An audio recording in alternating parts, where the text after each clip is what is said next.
Bem-vindos ao Canal Médico. Eu sou Letícia, nutricionista, e hoje eu tô aqui com a Priscila Gil e Vitória Talbot, psicóloga. A gente vai trazer os highlights do Congresso Internacional de Obesidade que aconteceu em São Paulo no mês passado. Vicky, nós somos amigas, né? Trabalhamos juntas, então qual foi assim, o maior highlight para você do Congresso? Eu acho que o que mais me impactou em ver num congresso da proporção que é o ICO, né, é a gente ter tantas pautas relevantes com, inclusive, professores, doutores internacionais, né, então a gente teve o Dr. Flint, da Universidade de Leeds, o Dr. Joshua, do Canadá, se não me engano, agora me esqueci o sobrenome dele, falando exatamente sobre estigma, que é uma coisa que a gente que trabalha com a transdisciplinaridade sempre bate muito nessa tecla, né, E eu acho que é um tema que falta a gente falar cada vez mais, porque não tem como a gente olhar hoje em dia para o comportamento alimentar, para o tratamento efetivo de obesidade, sem a gente falar de vieses externos e internos, né? Ah. Então, eu acho que, bom, falando da parte da psicologia, né, a gente teve a professora Andrea Levy, que é brasileira.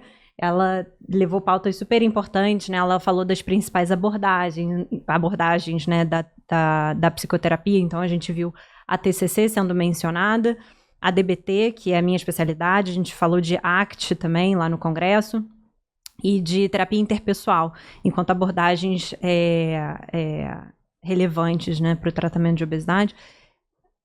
Fala só o ACT, né? Explica um pouquinho mais o ACT. O que é o ACT? Isso que eu ia falar, assim, eu acho que o ACT, ele fala muito de aceitação e compromisso, né? Eu acho que você não precisa ser uma grande expert em ACT, especificamente, ou ter uma especialização em ACT, para trabalhar aceitação e compromisso com o seu paciente, e não só na área da psicologia, né? Mas você como nutricionista, a Priscila como endócrino, as psiquiatras que estão aqui nos assistindo, eu acho que todo mundo pode ter um trabalho muito importante de engajar o paciente, né, trazer o paciente para o compromisso e a aceitação da sua realidade enquanto uma condição crônica, então, enquanto uma condição que ele para sempre vai precisar cuidar. Né? Não é um tratamento rápido e fácil e que você vai ter uma pílula mágica ali e aí ele vai emagrecer. Não, o tratamento para a obesidade ele é longitudinal, né? Então, é uma pessoa que vai para sempre precisar cuidar dessa condição. Então, acho que o ACT vem como uma abordagem bem interessante para isso. Ele precisa primeiro aceitar a condição em que ele está, né? E da gente conseguir, assim, evocar a responsabilidade, mas não a culpabilidade do paciente para o tratamento. Eu acho isso muito importante. Então, a Andrea Levy trouxe essa pauta. Ela falou, assim, né, dessas abordagens. Ela falou também da importância do psicólogo, né, assim, para engajar o paciente no tratamento, também com as outras áreas, também com o olhar transdisciplinar, por assim dizer. Eu acho interessante puxar daí de onde você falou, Vicky, da parte da ACT, né, quando tangenciando, né, fazendo um paralelo, alinhando com protocolos novos dentro da endocrinologia. Então, a ASBEM, a Sociedade Brasileira de Endocrinologia e Metabologia, assim como a ABESO, Associação Brasileira para o Estudo da Obesidade e Síndrome Metabólica, trouxeram no Congresso também, não é um guideline, são premissas para acompanhamento do paciente com obesidade. E é um conceito muito importante, que eu acho importante falar aqui, né, no Canal Médico, que é o conceito de obesidade controlada. Então, trazendo dessa questão da aceitação, que o paciente precisa perceber que o corpo dele é um corpo maior, ele vai tratar essa obesidade, vai reduzir, sim, o peso, mas que é necessário entender de que essa redução muitas vezes é de 10, 15% de peso, e não se tornar uma pessoa magra, não objetivar metas inalcançáveis. Né? E aí tangencia, né, e encaminha junto com a ACT, né, com a terapia de aceitação e compromisso. Eles trazem esse conceito de que se o paciente tem o IMC, o índice de massa corporal, né, maior do que 40 e perder 15% do peso, ele já está com o conceito de obesidade controlada. E se perder 10%, obesidade reduzida. E aí a gente vai propor metas mais realísticas. Então, conversa muito, né, com a ACT, essa história do conceito de de obesidade controlada. Eu acho interessante a gente assistir junto, porque a gente consegue, né, trazer um pouco do olhar da psicologia integrado com a visão da endocrinologia e da nutrição, porque também quem vai trazer as ferramentas para isso é a nutrição. Perfeito. E aí, Vicky, completando um pouco o que você falou, a gente, lá do Nata, a gente levou 2 trabalhos, né? E apesar de terem sido trabalhos que eram relatos de caso de anorexia, enfim, a gente descreveu o sucesso desses casos baseado em mudanças de comportamento, né? Então, quer dizer, puxando também que para o tratamento da obesidade, essa mudança de comportamento, evocar essa mudança de comportamento é um dos pilares, né? E, de fato, esse ano a gente viu muito mais sessões plenárias, né? Voltadas para comportamento, voltadas para estigma, voltadas, né, para a linguagem que deve ser usada. Porque, assim, falar de mudança de comportamento... Primeiro que mudar comportamento é muito difícil, né, Lê? Assim, eu acho que para qualquer pessoa criar um novo hábito é um grande desafio, assim. E falar de mudança de comportamento é falar de ambivalência também. E isso vale tanto para transtorno alimentar quanto para obesidade, né? O paciente que tem obesidade, que está vindo para um tratamento de obesidade, é muitas vezes um paciente altamente ambivalente. Isso que a Priscila falou da obesidade, do conceito, né, de obesidade controlada, eu acho que é um conceito muito importante para a gente restaurar uma esperança nesse paciente também, porque são pacientes que vêm muitas vezes de uma longa trajetória de frustrações. Então, aquele paciente que já passou por 10.000 dietas diferentes, aquele ioiô, sobe e desce de peso, paciente que passou por profissionais de saúde, médicos altamente... Nem sempre preparados, altamente estigmatizantes, né, que vira pra ele e fala, isso daí é falta de vergonha na cara, isso daí é só você comer menos e exercitar mais que você vai emagrecer. E a gente sabe que a realidade não é essa. Perfeito. Né? Então, quando a gente fala de obesidade controlada, é falar, olha, você está tendo sucesso no seu tratamento, com uma perda de 3%. Isso já é um medidor de sucesso. E aí ter uma desconstrução também da ideia de que o tratamento de obesidade é igual a emagrecer. Sim. Né?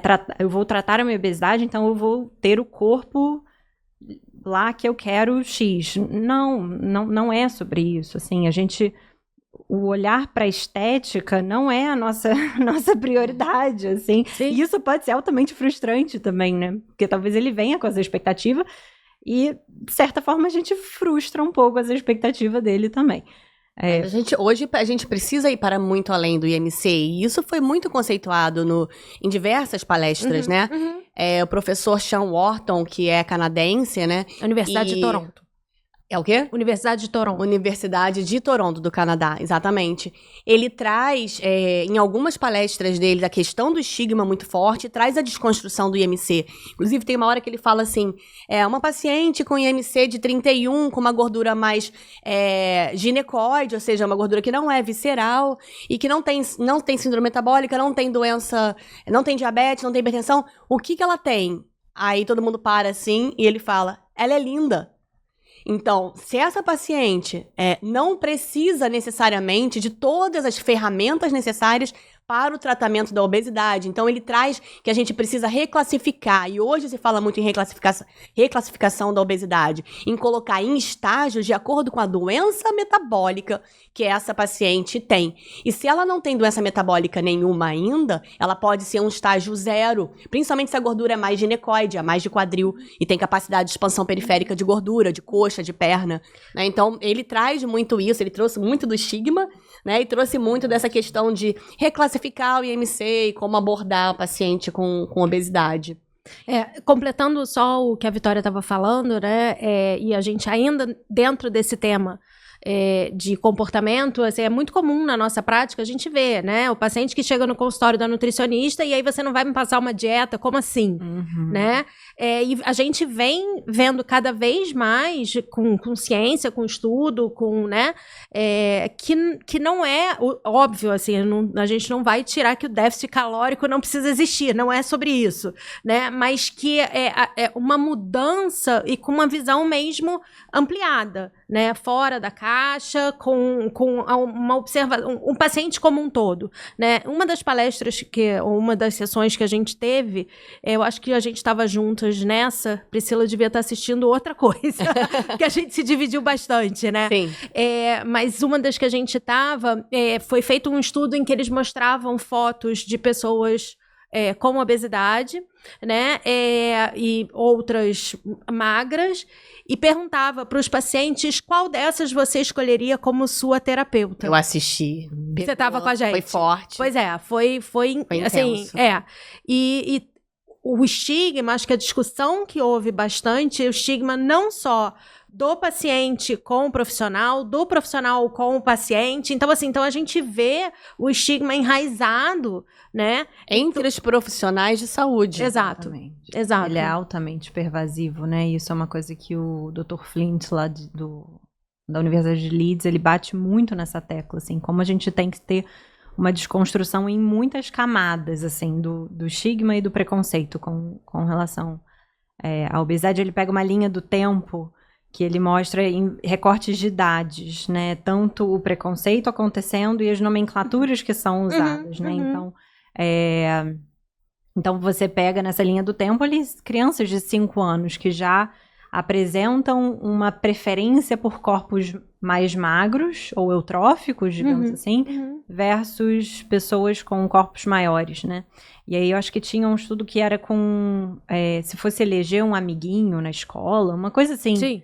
Né, que aí era tipo, tinha cenário de uma pessoa com sobrepeso e obesidade versus um amiguinho cadeirante versus um amiguinho, sei lá. E aí o amiguinho com sobrepeso e obesidade era sempre o último a ser escolhido, né? Isso foi bem interessante também pra gente entender que, assim, o estigma, ele é também um construto social. Onde é que essa criança aprendeu isso, né? Isso não é natural daquela criança. Aquela criança observou o ambiente dela, observou o comportamento, né, das suas referências e está replicando aquela fala. Tem uma frase que eu gostei muito, acho que você também assistiu essa, Vi, que a gente estava junto, quando o professor Sean Wharton pergunta, né, quem aqui na plateia já cometeu, ou já pensou, ou acha que já teve estigma quanto à obesidade? Aí ninguém levanta a mão. Aí algumas pessoas levantam a mão, uma delas é a Vitória, que levanta a mão lá. Aí depois 3, 4, 5, levantam a mão, 6, 7, aí todo mundo já cometeu. E aí todo mundo se vê levantando a mão, né? Quando, na verdade, todo mundo, e ali eram só profissionais de saúde, né? Já passaram por uma situação de estigma. Achei uma dinâmica bem interessante. Você acha que já passou por uma situação de você sentir essa... Eu acho que a gente precisa se perguntar. Com certeza. Se perguntar ao outro. E quando observar a estigmatização, ser ativo, né? A gente é militante contra estigma. Pri, eu tenho uma pergunta para você. A gente viu também no Congresso, né, uma mudança, não só com essas pautas que a gente está trazendo aqui, a gente está discutindo, mas a gente também começou a ver pessoas com obesidade no Congresso, falando para médicos e profissionais de saúde, né? Trazendo um olhar do paciente, né? Da pessoa com obesidade. A gente até estava numa das sessões que teve um relato de uma moça que mexeu com todo mundo, foi absolutamente emocionante. Ela contava a trajetória do pai dela, né? Mas a gente viu, por exemplo, a Érica Cusiol falando sobre a jornada dela e o processo dela, e eu acho que isso é uma coisa que está vindo e que você já tinha visto no Congresso da Irlanda, não foi isso? E aí eu queria que você falasse um pouquinho também sobre isso, porque foi algo que a gente está vendo que está surgindo mais, né? Sim, é algo que tá surgindo exatamente na ideia de colocar o paciente no centro do processo, né? Então, o que a gente vê nas palestras, geralmente, desses relatos, aconteceu na Irlanda, em Dublin, no ECO, no Europeu de Obesidade, onde pessoas iam falar sua experiência para motivar, para sensibilizar os profissionais de saúde que estavam ali assistindo, e nesse congresso a mesma coisa, então teve essa sensibilização, né? Para a gente poder abrir áreas de aprendizado naquele momento pela sensibilização. E por que esse tipo de movimento, né? muito se falou nisso, de, na hora das decisões dos guidelines, colocar também a pessoa que vive com obesidade para opinar, como um comitê das pessoas que vivem com obesidade, né? Observe que a gente está falando pessoas que vivem com obesidade, não estamos falando obeso. Então, isso, por favor, já é internacionalmente reconhecido em várias entidades. Não sou eu, Priscila Gil, que venho sempre falando disso, são todas as entidades mundiais. Então, ok. Entre vírgulas isso, né? Então, pessoa que vive com obesidade. E a pessoa, quando participa de um guideline, junto com os profissionais de saúde, consegue colocar os desfechos que, sim, ela tem interesse. Então, cada vez mais, o processo de tratamento, ele é feito focado no paciente. Não adianta eu querer resolver a hemoglobina glicada dele. Se o que ele quer é sentar no chão com o netinho. E esse é o objetivo dele. Essa é a grande motivação intrínseca dele, que eu vou precisar trabalhar a evocação disso. Então, eu preciso saber o que ele quer. Então, acho que uma coisa que foi falado e que eu queria trazer aqui também é sobre perguntar o que durante o processo de tratamento, utilizar os 5 A's, que o Sean Wharton traz isso de Toronto, né? Tá no guideline do Canadá, que, aliás, é um dos melhores guidelines de obesidade, né? A gente sempre comenta. E aí ele traz os 5 A's, que primeiro dos A's é ask about, né? Então, entender por que aquele paciente chegou pro tratamento, o que é mais importante para ele, né? E a partir daí, seguir com os outros A's, né? E os outros A's também são, por exemplo, seguir entendendo qual é a história dele, né? E qual é a história de peso, qual foi o maior peso que ele teve, qual o peso atual, qual foi o menor peso, o que ele tem de meta, construir uma meta realística, né? Então, deixa eu colar aqui os A's. Advise, né? Advise. A partir do terceiro A, você começa a pontuar a necessidade da nutrição, do exercício físico, da necessidade de resgate do sono, higiene do sono, de medicação. Quarto A, agree. Então, perceber que os objetivos precisam estar mútuos. Você quer melhorar a glicada dele para melhorar o diabetes, e ele também pensa de melhorar a sensibilidade do pé. Então, a gente está trabalhando junto com objetivos mútuos, de forma alcançável e personalizado. E o quinto A é assist. Então, é durante todo o processo, porque vai ser um processo de tratamento, como a Vitória falou, não é um corte transversal, é longitudinal, é um filme, né, esse tratamento, acompanhar e ver as barreiras, as impossibilidades, atualizar o tratamento, troca precoce de medicação. Então, os 5 A's é algo assim, os 5 A's estão vindo em vários guidelines, né, da professora Deborah Horn também, que é do Texas. Isso. Ela acabou de publicar também um guideline que também fala dos 5 A's. Então, isso está vindo muito à tona. Então, desde a graduação, precisa aprender isso, né? Até a parte clínica e o especialista também. Vou só pegar um gancho, só para não deixar passar. A Priscila falou de pessoas com obesidade, né? Mas mas isso serve para bulimia, para anorexia, né? HIV, diabetes. Então, assim, é pessoa com diabetes, pessoa com bulimia. Eu ia pegar outro gancho também para falar da nomenclatura com relação à medicação. Então, ele riscava, assim, ele falava, gente, não é para usar medicação anti-obesidade. A gente não fala medicação anti-câncer, né? É até gramaticalmente incorreto usar esse termo. Não usar medicação para emagrecer, porque não é medicação para emagrecer, é tratar uma doença crônica. Exato. Então, assim, é o que ele até falou, né? Quando a gente vai tratar um câncer, a gente fala que é quimioterapia. Sim. Quando a gente vai tratar uma obesidade, não é remédio anti-obesidade, assim, não faz nem sentido esse nome, né? É estigmatizador. E é estigmatizante, de fato. Porque, de novo, um elemento muito fundamental que ele fala sobre o estigma é como a gente coloca a responsabilidade do peso ou da forma daquela pessoa sobre o paciente. Como se o paciente tivesse total controle sobre o tamanho que ele tem.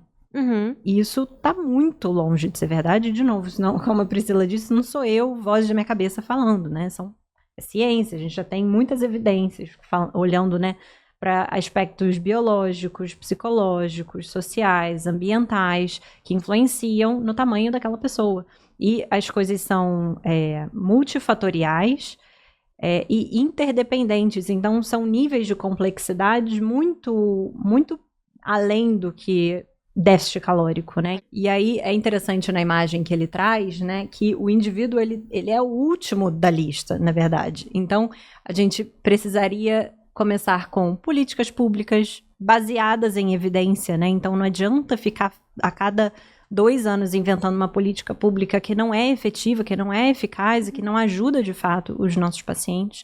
Depois pensar em espaços físicos mais inclusivos, pensar em organizações e instituições, então o que são ações que podem ser feitas dentro das instituições públicas e privadas, enfim. Ambientes sociais, então como propiciar ambientes sociais mais inclusivos também, e depois a gente olhar para o indivíduo. Então, eu acho isso muito impactante, muito, muito relevante, muito alinhado, né, com tudo que foi falado dentro do Congresso. Uhum. Importante, quando você fala ali de espaço físico, me remete a... Já pensei você já sabe a mesma coisa.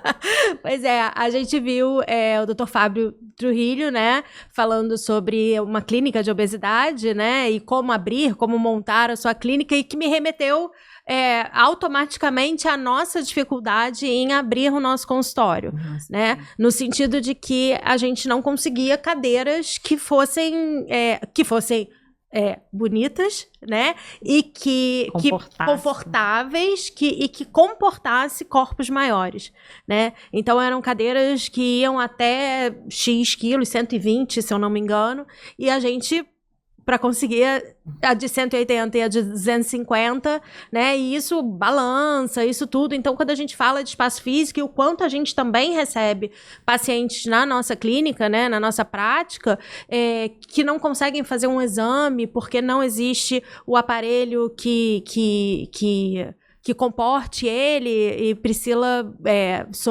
pode falar mais da inclusão, né? Inclusão é um pilar, né, da nossa forma de trabalhar, do Nata.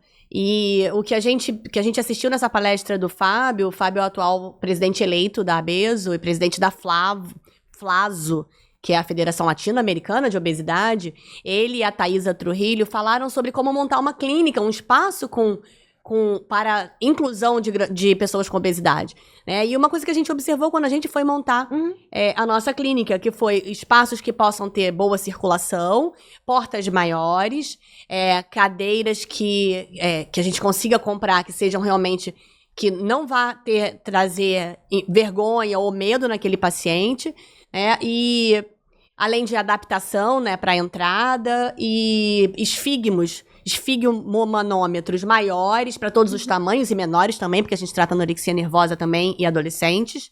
E, enfim, colocar a fita métrica. Todo mundo vai medir fita métrica, vai medir cintura, né? Então a gente tem que ter uma fita métrica de 2 metros, porque pode ter paciente que você não vai pegar e falar, acabou, a fita métrica não cabe. Então, você precisa ter uma fita métrica maior. Então, adaptar a própria balança, uma balança para 400 quilos, para 300 quilos, não é uma balança super cara. Pode ser comprada para a grande maioria dos médicos, vai conseguir ter uma no consultório. Então, e a gente está com a população aumentando em índices de obesidade. Uhum. Então, a gente precisa acolher todos os corpos, acolher todas as pessoas, todos os perfis. Então, como é um pilar, né, a gente teve essa atenção. E parece que a gente está falando sobre o óbvio aqui, né? Parece que a gente está falando óbvio, você tem que comprar uma cadeira que comporte, mas não é o óbvio, né? Ou às vezes o óbvio precisa ser dito. Quando o assunto é acolhimento do paciente com obesidade, o óbvio precisa ser dito.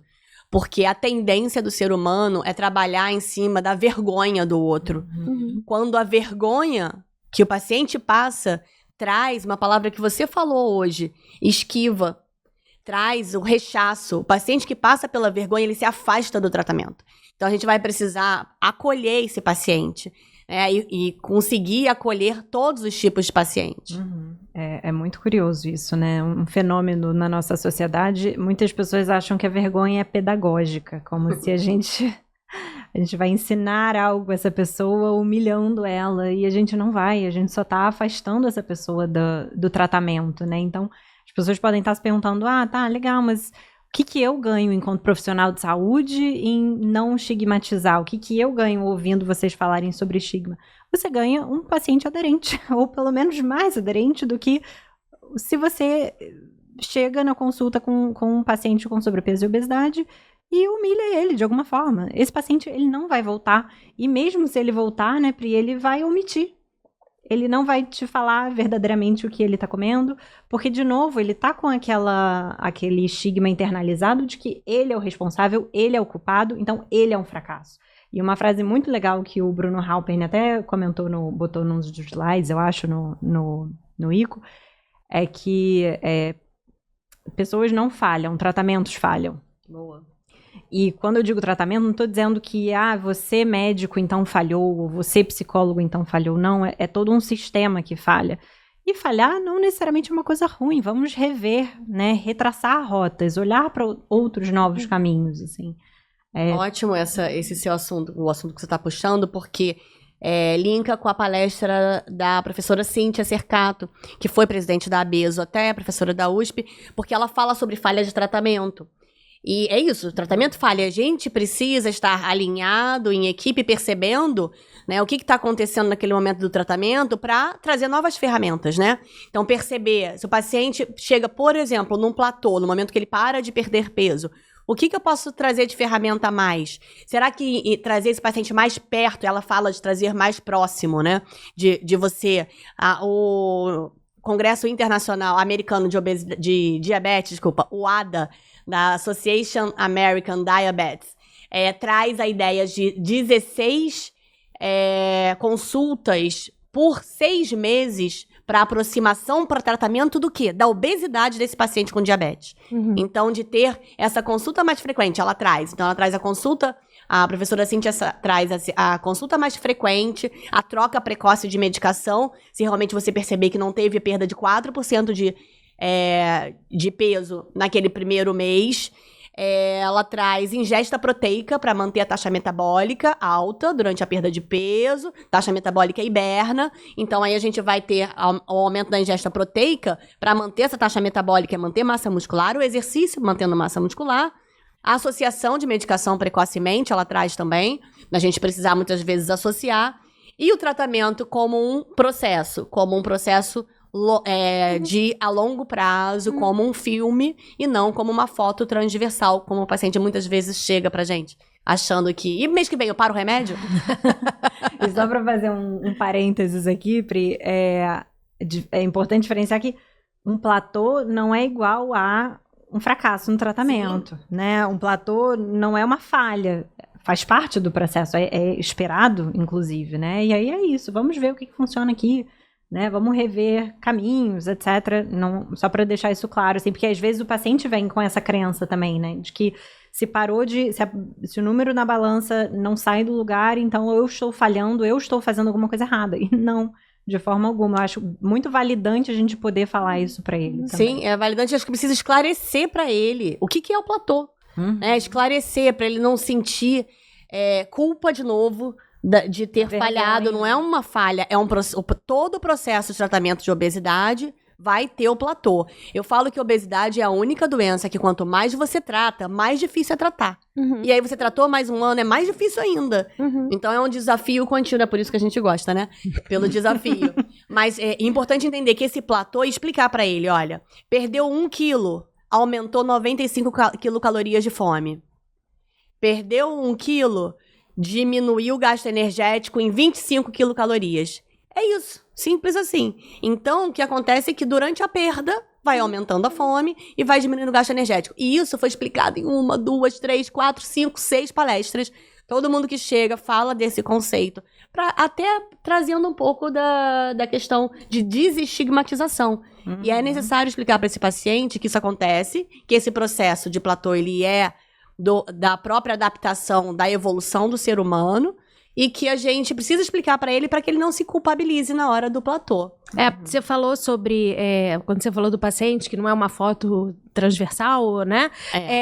Eu gosto muito de pensar, e eu acho que isso foi em diversos momentos, isso foi colocado lá na jornada do paciente. Eu acho que é isso, é uma jornada, né? É um processo, né? E ainda na palestra do Dr. Fábio Trujillo, que ele falando da clínica de obesidade, ele fala muito no follow-up, né, com esse paciente, entre consultas. A gente tem uma prática, nós aqui que trabalhamos juntos em equipe transdisciplinar, a gente tem essa prática com os nossos pacientes com transtornos alimentares, né, anorexia e bulimia nervosa.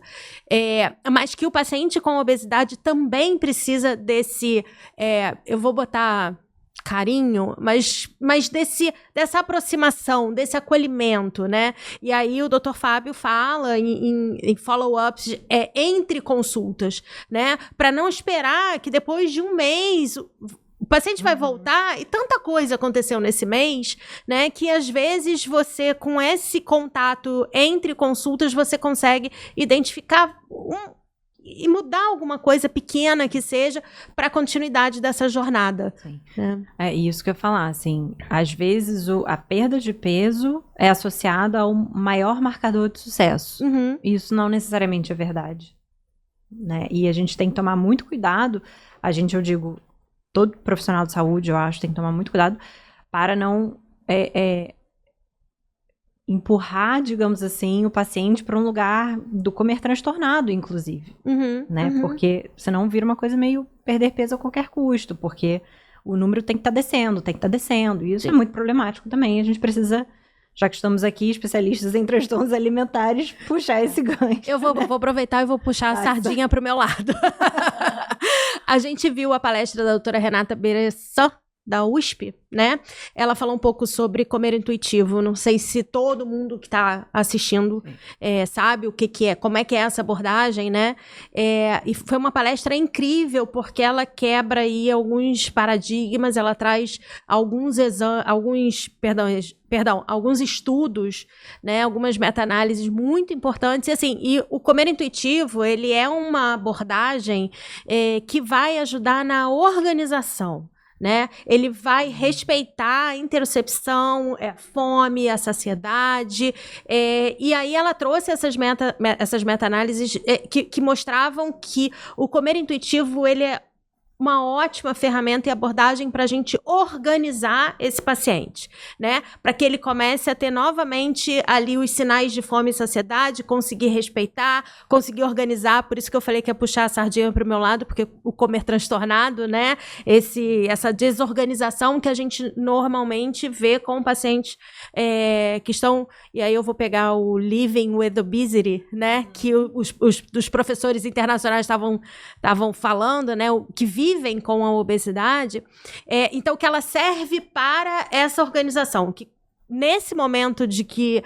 a gente precisa organizar a alimentação desse paciente, o comer intuitivo é uma boa abordagem, né? Inclusive diminuindo compulsões, porém, se a gente precisa fazer perda de peso, né? E se a gente vai fazer a perda de peso, na verdade, aí é déficit calórico, né? Mas a gente consegue fazer esse déficit calórico depois de organizar, né? E não chegar logo de cara e já, né, meio que meter o pé na porta e toma aqui 1.000 calorias, 1.200 calorias, que não é sobre isso, né?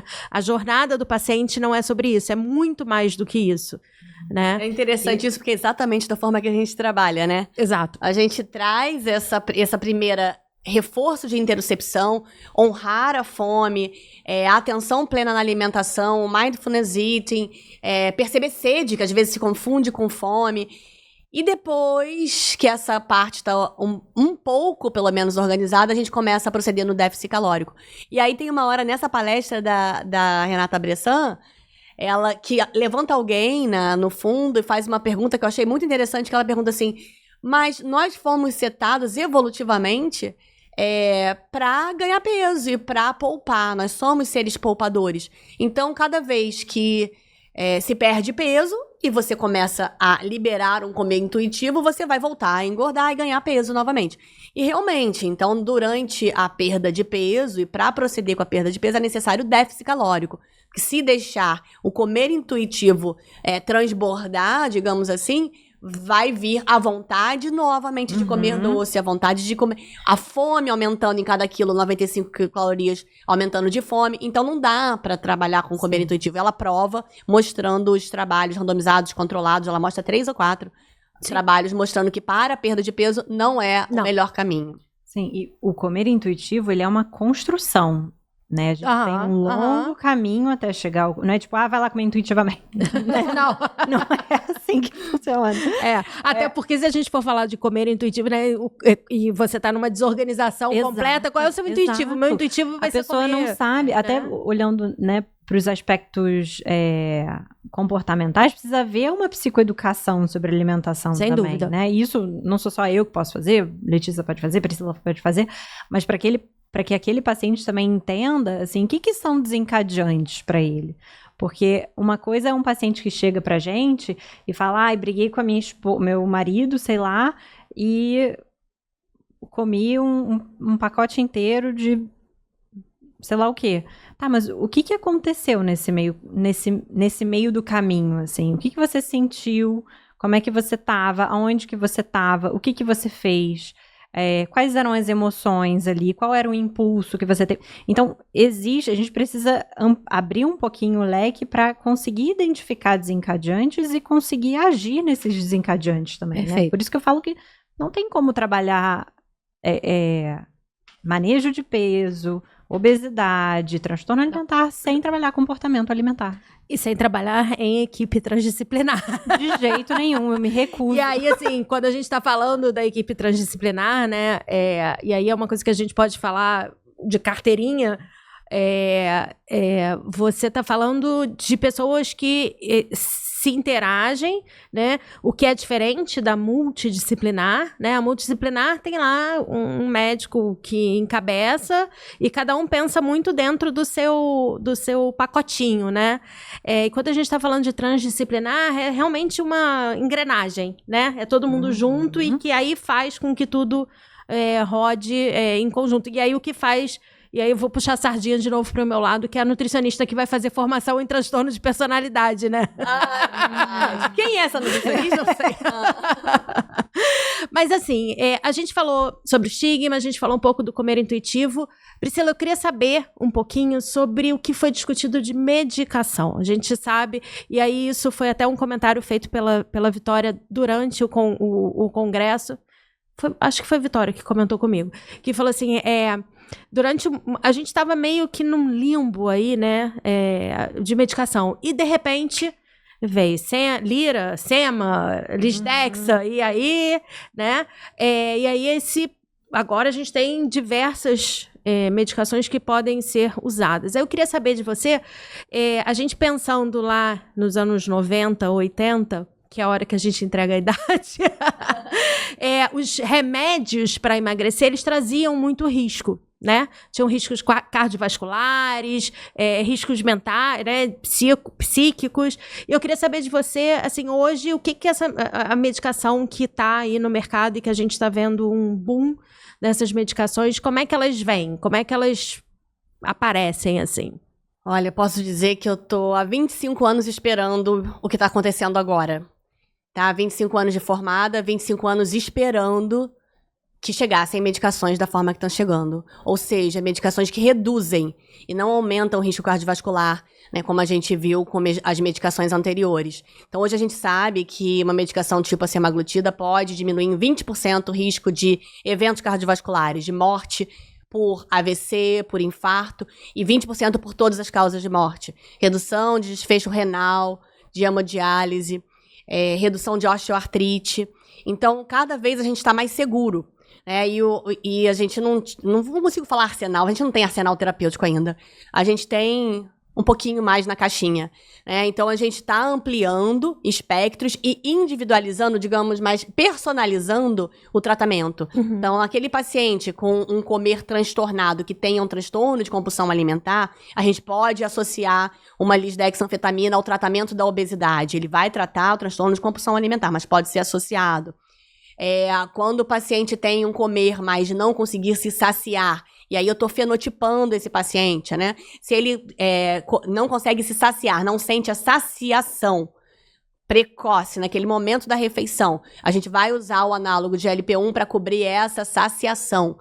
Se ele não tem a saciedade, ou seja, ele sente a próxima fome precocemente, a gente consegue pensar nesse tipo de perfil. E aquele paciente mais beliscador, que busca o doce, que tem um comer mais emocional, mais responsivo às emoções que ele percebe ou que não percebe, como você falou, a gente pode usar a medicação naltrexona, com bupropiona, que já veio na associação, já tem 1 ano e 2 meses aí da medicação na área.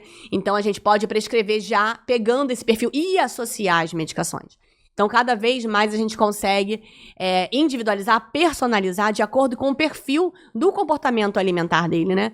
E a gente se sente segura de estar com medicações que não só não são indiferentes não são neutras quanto ao risco cardiovascular, mas favorecem, reduzem desfecho duro, reduzem desfecho duro cardiovascular.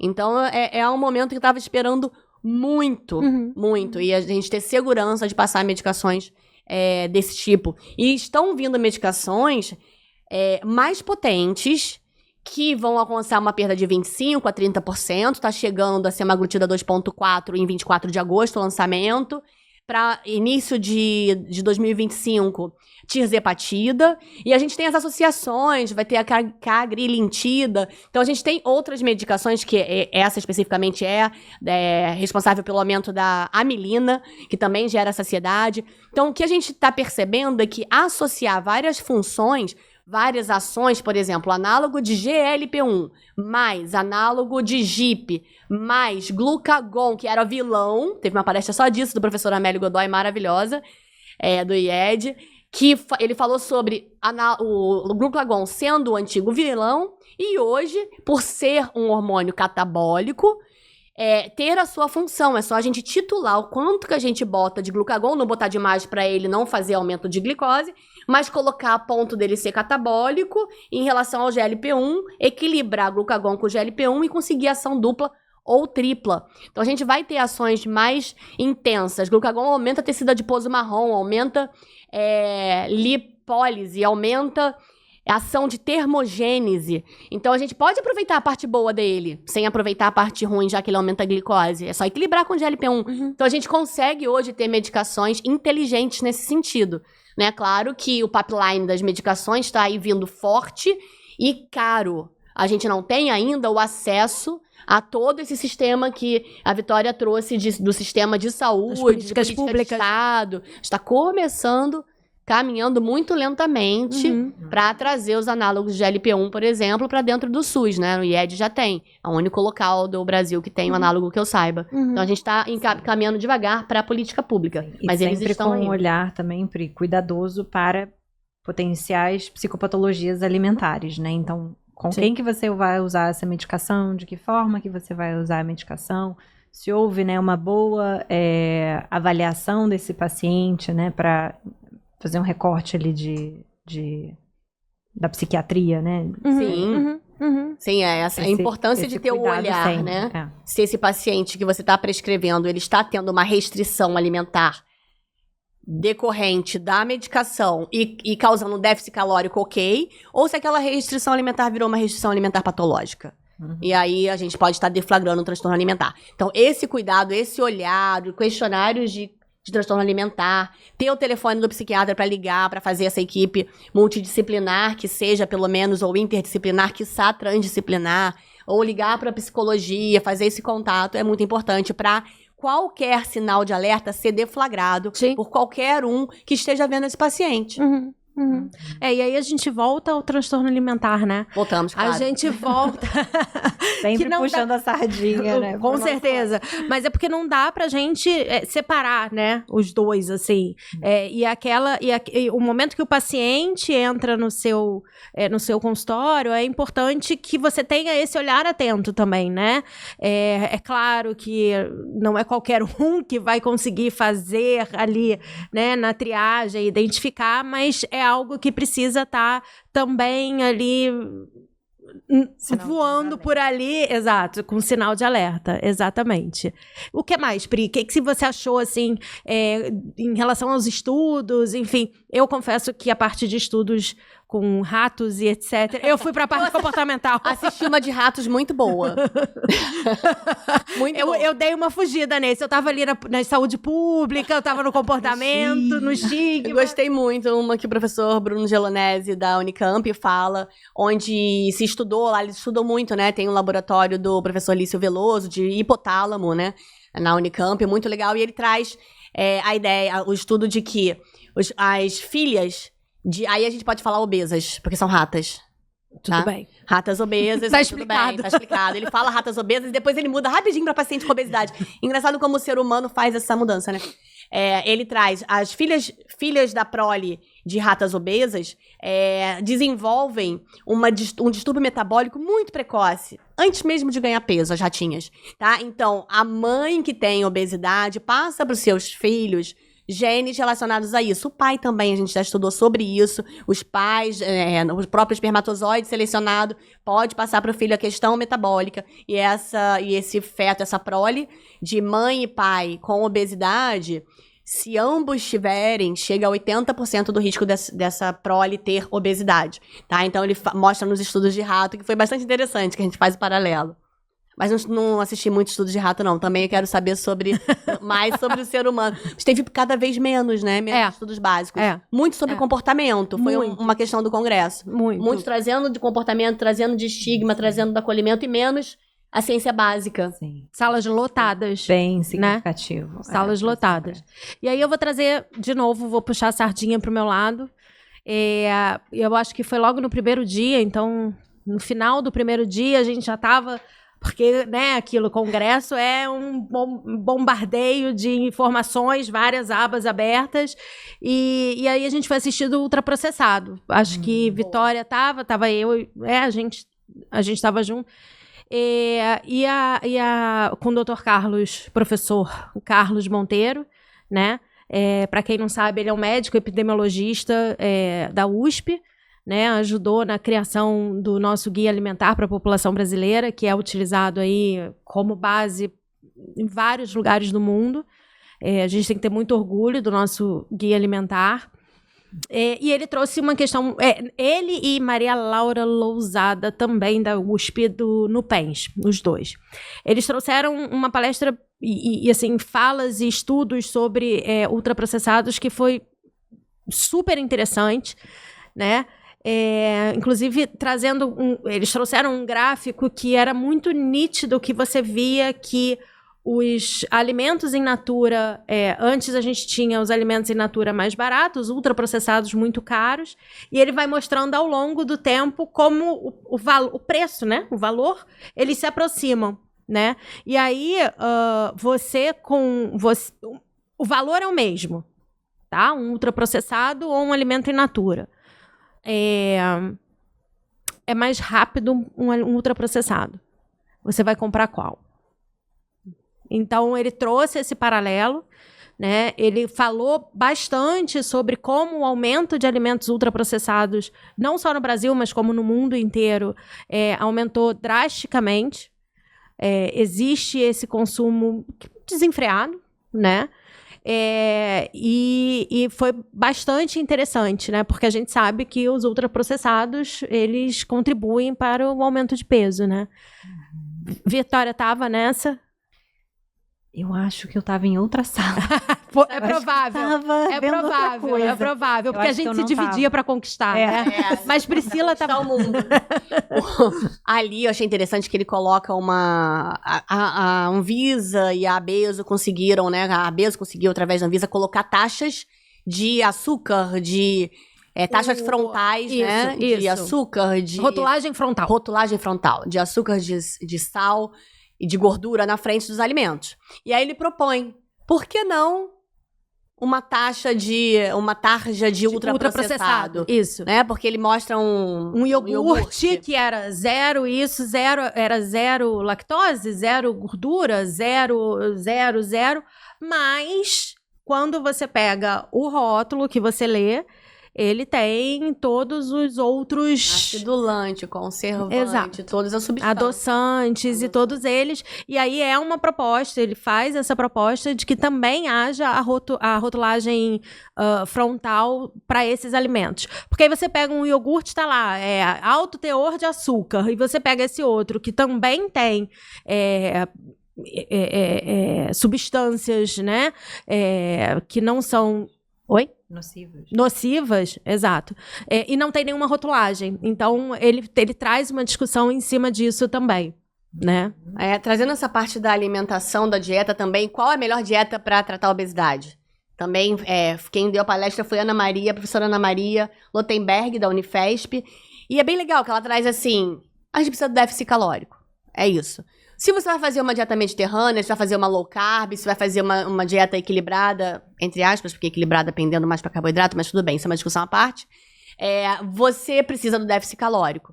Então ela traz a low carb, a questão da low carb é porque existe uma variabilidade imensa entre os estudos. Low carb de 20 gramas de carboidrato, 40, 60, 120 gramas de carboidrato é low carb. Uhum. Então, como classificar e botar num pacote só de meta-análise de low carb? Parece que a low carb, ela colocando num pacote só, juntando 20 a 120 gramas de carboidrato, você vai ter uma rápida perda de peso melhor do que a dieta balanceada. Ok, a curto prazo. A longo prazo, parece que não tem diferença. Pegando meta-análise, estudos randomizados, percebe-se que não tem diferença. E a Mediterrânea? Mediterrânea, que você coloca os grãos, coloca o peixe, o azeite, evita gordura trans, evita gordura saturada. A vantagem, você vai obter vantagem cardiovascular, sem dúvida. E a questão da perda de peso, se ela tiver déficit calórico, vai ter perda de peso. Então ela traz de novo isso, a questão de necessidade do déficit calórico no caso de qualquer dieta para tratamento de obesidade e para perda de peso. Excelente. É só pra gente também lembrar, a gente estava falando dos ultraprocessados, e lembrar que está em aprovação a nova cesta básica com alimentos minimamente processados, né? Sim. Então, assim, nós, aqui no Brasil, a gente tem mão de obra, conhecimento, a gente tem tudo para fazer políticas públicas muito efetivas, né? Eu acho que a gente precisa só um pouquinho mais de Firmeza. Firmeza, exato. E aí foi isso, vocês... eu ia falar... Vamos lá, tem mais um assunto. Você tem mais eu ia só fazer... A gente vai ficar falando aqui o dia inteiro. Eu vou sempre puxar pra dialética da coisa, né? Boa. Porque é a minha especialidade.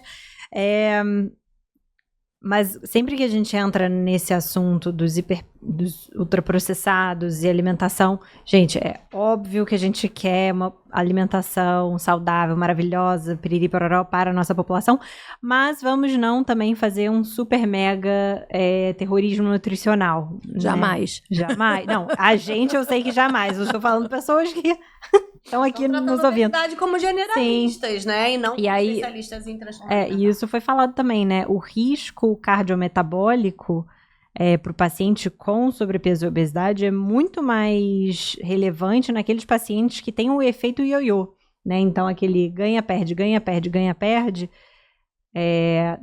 traz muito mais esse risco do que o contrário, né? E sobre o estigma, também falando um pouquinho, cada vez que o paciente perde, ele perde tudo.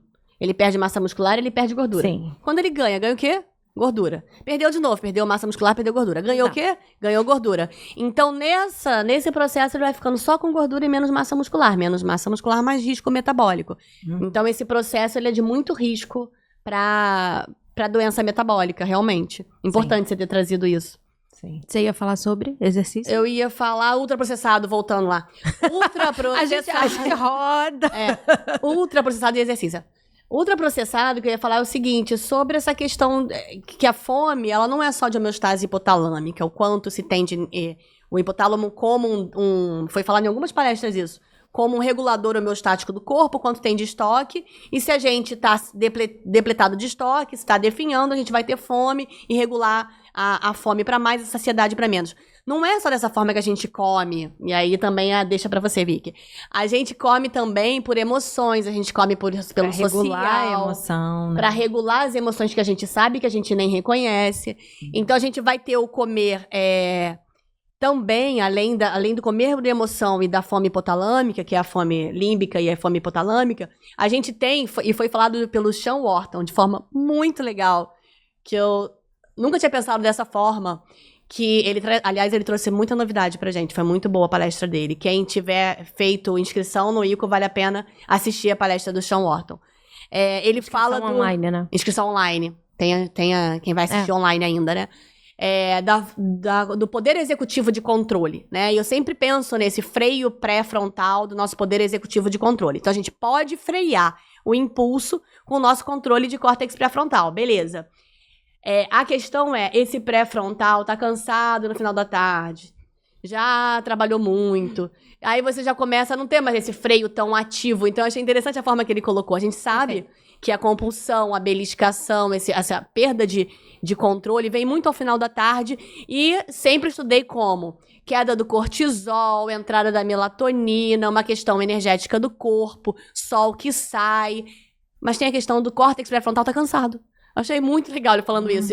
E aí você cansa de controlar e você precisa liberar, e vem uma liberação para o sexo, uma liberação para o comer, e ele traz esse paralelo, achei bem legal também. Perfeito. E quando a gente fala do comer, Vicky, acho que é legal também você trazer isso. A gente come só porque a gente tem fome ou tem fome de emoções, ou por que mais? Acho que é interessante trazer isso. Por que a gente come? Gente, a gente come porque é gostoso, né? Também. Sejamos claras, assim. Também.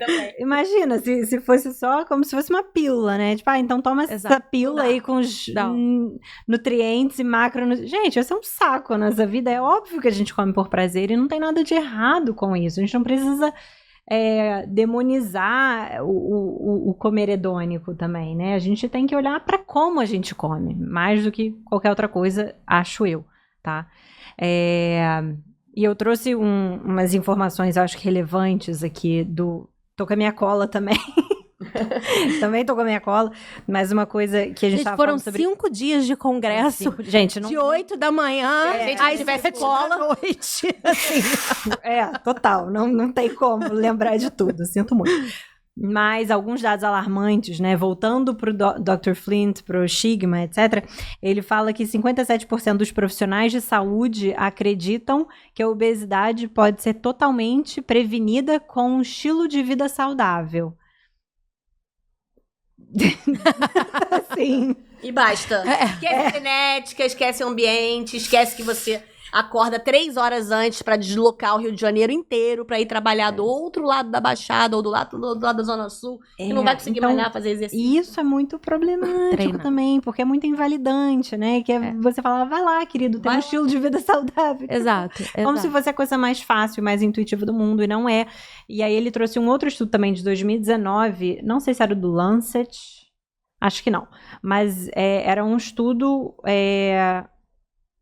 importante, assim, com um número bom de participantes, estudantes de medicina ou estudantes de... graduação. De profissionais de saúde, isso, sobre o viés dessa pessoa com o paciente com sobrepeso e obesidade, né? E aí o resultado era que apenas 1,4% das pessoas tinham um approach, eu não tô sabendo a palavra aqui agora, mas um approach neutro ou positivo com a pessoa com obesidade ou sobrepeso. Só 1,4%. Durante a graduação. Durante a graduação. Ainda sem vícios. Ainda sem vícios. E aí, 47% dos profissionais de saúde consideravam inconveniente falar sobre sobrepeso e obesidade. E um outro dado aqui 23% dos médicos também não recomendam tratamento para sobrepeso e obesidade. Eu não sei se é por um tabu, eu não sei se eles não sabem falar sobre, mas eu achei esses dados muito alarmantes, assim, não sei vocês, mas eu fiquei muito impressionada. Assim, não são números baixos, são números muito expressivos. O que eu enxergo, né, eu fui coordenadora da residência do IED, Instituto Estadual de Diabetes e Endocrinologia do Estado do Rio de Janeiro. E o que a gente vê? Lá, a gente segue a matriz de competência. Tem que implantar essa matriz de competência, tem que trabalhar tantos % de obesidade. Mas isso não é seguido nas pós-graduações que estão abrindo inúmeras por aí de endocrinologia. Tô falando lá na frente, endocrinologia, pós-graduação. Não é trabalhado nada da obesidade. Então, vamos para trás. Clínica médica também não se falou em obesidade. Vamos para trás. Graduação. Eu não tive, tudo bem que eu já tô há 25 anos de formada. Mas, ainda agora, a entrada da obesidade dentro da graduação da medicina, ela é fraca, pensando que a gente está com a maioria da população. Eu não entendo isso. Como estigmatizar se já é a maioria? Mas tudo bem. Não é mais minoria. É melhor a gente sobrepeso e obesidade. Caixa, porque se a gente abrir essa caixa, a gente... Não é mais minoria. Estigmatizar a minoria. Não é minoria. É maioria com sobrepeso e obesidade. Sim. Então, estigmatizar o que já é a maioria é meio paradoxal, né? Então, precisa trazer para dentro da área graduação o que a maioria da população do mundo apresenta. Aí eu costumo falar assim, nossa, a pessoa fala, nossa, eu não consigo, doutor, eu ganhei de novo peso, eu sou uma falência, eu não consigo, eu sou péssima, eu sou isso. Você e o mundo inteiro, né? Porque o mundo inteiro está com obesidade. Exato. Então, é uma questão que é muito mais daquele círculo de políticas públicas, de fora para dentro, que é propriamente do indivíduo. Só que você falou sobre estigma, eu lembrei aqui que eu achei muito de uma significância muito grande, e a gente estava nessa palestra, que foi da Lancet, que a Lancet América, Américas, né? América Latina, 2025 vai sair eles estão fazendo até o call for paper, né? Eles estão aberto, procurando, que vai ter uma edição especial só sobre estigma da Lancet. Sim, foi falado. Isso é muito interessante. Isso é muito significativo, né? Uma das maiores revistas de grande peso. A gente não tem material suficiente, né? Uma coisa que o Dr. Flint estava pedindo, inclusive, tipo, seria ótimo se tivesse. Tipo assim, dando uma indireta pra gente. A gente percebe que Dr. Flint foi o favorito da Vitória. Ele é um fofinho, adorei. Qual foi seu favorito? Dr. Sean. Ai, não, Dr. Sean é... Nossa, os dois maravilhosos. Pois gente. Que escolha difícil. E outra coisa que eu ia falar também, só pra ir fechando já com relação a estigma, o Dr. Sean falou sobre compaixão na palestra dele. Eu achei isso muito importante, porque as pessoas acham que compaixão tem um viés muito passivo, né? Como se fosse passar a mão na cabeça do paciente, tipo, ai, coitadinho, fica aí. E não, tem uma pegada muito resolutiva, muito importante, muito bacana, né? Como que a gente consegue empoderar ou modelar compaixão para o nosso paciente dentro da nossa consulta também. Então, também é uma palestra que vale a pena assistir. Pri, quem foi o seu... Você fecha com o quê? Eu fecho com o meu favorito. Eu gostei muito da palestra do Dr. Sean Wharton, realmente que trouxe desde estigma até o tratamento, passando... Acho que ele passou em todas as áreas, né? Então, ele tem uma visão transcultural, panorâmica do tratamento da obesidade e da abordagem. Eu gostei muito, mas eu sou apaixonada pelo guideline canadense. Então, e o guideline nasceu junto com o filho dele, ele bota isso, e ele dança em público. Então, assim, e o guideline já era o guideline por falar de entrevista motivacional, por falar dos 5 A's, já é o que a gente segue há muito tempo no NATA, né? Gente, o NATA é o Núcleo de Atenção aos Transtornos Alimentares, é a nossa clínica, onde atendemos obesidade e transtornos alimentares, a gente vai projetar aqui. E ele trouxe exatamente esse panorama. Então, ele foi, acho que, o que me acolheu mais dentro dos conceitos, porque eu já tinha ele como best, né? Eu já era amiga dele pelos artigos. E aí eu fiquei amiga lá na hora. Não, foi ótimo. Aí a gente foi tirar foto, né, com ele no final. Aí ele me segue no Instagram. Ele tem tipo 300. Ele tem tipo 300 seguidores. Segue no Instagram, a gente já leu todos os seus artigos. O cara é uma sumidade e ele me segue no Instagram com 300. Então, assim, eu acho que essa proximidade também, né, trouxe ali. Sim. E você, quem foi o seu best? Acho que Dr. Sean. Acho que trazer autocompaixão, trazer, né, ter uma visão mesmo 360, que é uma coisa que a gente acredita e que a gente trabalha, pratica. Eu acho que ele realmente, ele trouxe ali. E assim, e aí, a gente ficou falando Dr. Chan, deixa eu falar mais uma Dr. coisa. Flint, mas eu quero falar sobre a nossa maravilhosa Érica Coziel, que levou a experiência dela, né? E que ela é incrível, incrível. Luta por políticas públicas, ela é nutricionista de São Paulo, luta por políticas públicas voltada para a parte da nutrição e foi... Ela faz parte do comitê da pessoa que vive com obesidade da Abeso. Exato. Então, é comitê ou tem um departamento, Exato. Então, acho que a gente também tem que valorizar o nosso aqui, a gente tem que mencionar ela, porque pra mim, ela brilhou. Brilhou, sempre brilha. Eu queria falar também da minha palestra, já que vocês não falaram. Mas isso que eu trouxe uma palestra de obesidade com um transtorno de compulsão alimentar e trouxe os diferentes perfis, eu trouxe casos junto ao professor Adriano Segal, a gente é do departamento de psiquiatria e transtornos alimentares da Abeso, tanto eu quanto o Segal, ele da psiquiatria e eu da endócrino, e dentro dessa palestra eu trouxe 3 casos, e como conduzir cada um dos casos relacionados ao tratamento da obesidade e do transtorno de compulsão alimentar conjuntamente. Como conduzir um tratamento primeiro, antes do outro, quais são os desfechos para muito além do peso, o que a gente precisa orquestrar nesse tratamento, a questão das pazes com a alimentação, de deixar de ter um comer transtornado para refazer essas pazes, a psicopatologia do transtorno alimentar estar amenizada e a perda de peso quando necessário, controle metabólico, né, com a remissão da compulsão alimentar. Então eu trouxe isso, foi uma palestra cheia, embora estivesse concorrendo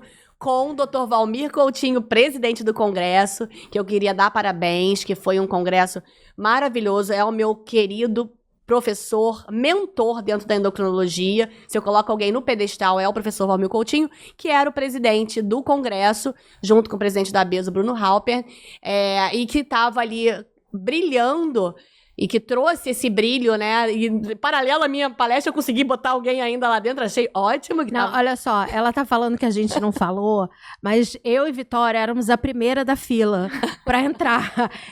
Mas tinha gente na porta da fila querendo entrar pra assistir ela. Então, foi de fato acho que o highlight do congresso, acho que foi a sua.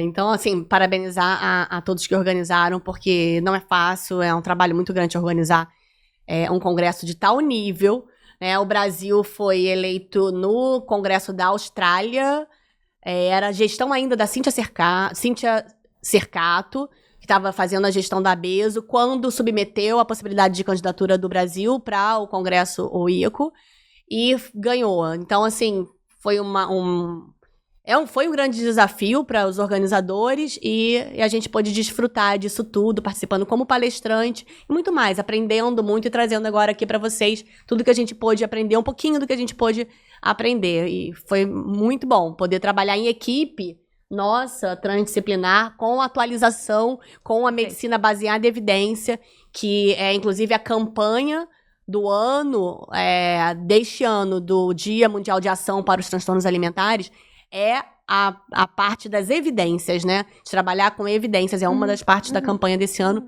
que eu tive o prazer de coordenar. Campanha do Dia Mundial de Ação para os Transtornos Alimentares. Então, a gente conseguiu trazer as evidências e reforçar que a gente está trabalhando direitinho, né? O que a gente está fazendo, a forma que a gente está trabalhando é a forma atualizada, gentil e acolhedora para tratar o paciente com obesidade. Então, para mim, foi muito acolhedor. Eu fiquei assim... Ai, meu Deus, acho que a gente está seguindo o caminho certo. Estamos no caminho certo. Foi muito prazeroso para mim descobrir isso, reforçar isso. Foi incrível estar com vocês em São Paulo, assim como foi incrível estar com vocês aqui. Hoje, a gente finaliza. E a gente agradece. A gente queria mostrar a figura. Figura 1, 2, 3, 4.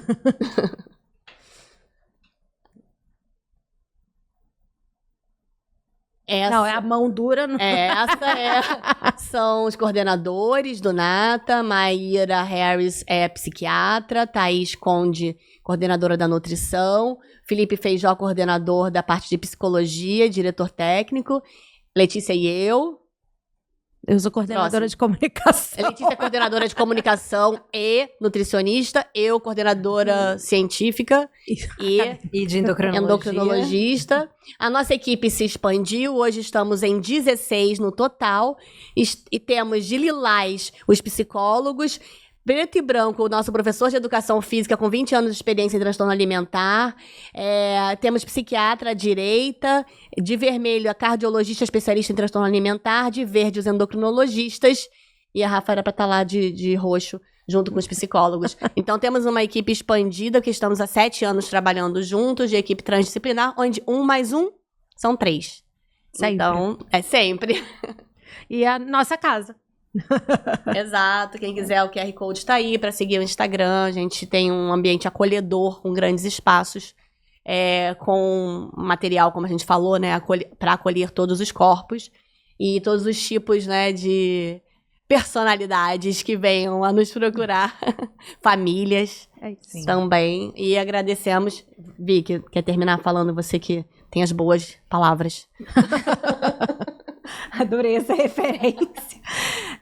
Queria agradecer a todo mundo que nos assistiu hoje. Foi muito bom. Espero voltar em breve com mais novidades, mais conteúdo, mais olhar transdisciplinar para a área de saúde mental. Vou pedir para vocês curtirem, comentarem, compartilharem esse conteúdo. E a gente se vê em breve. Tchau, tchau.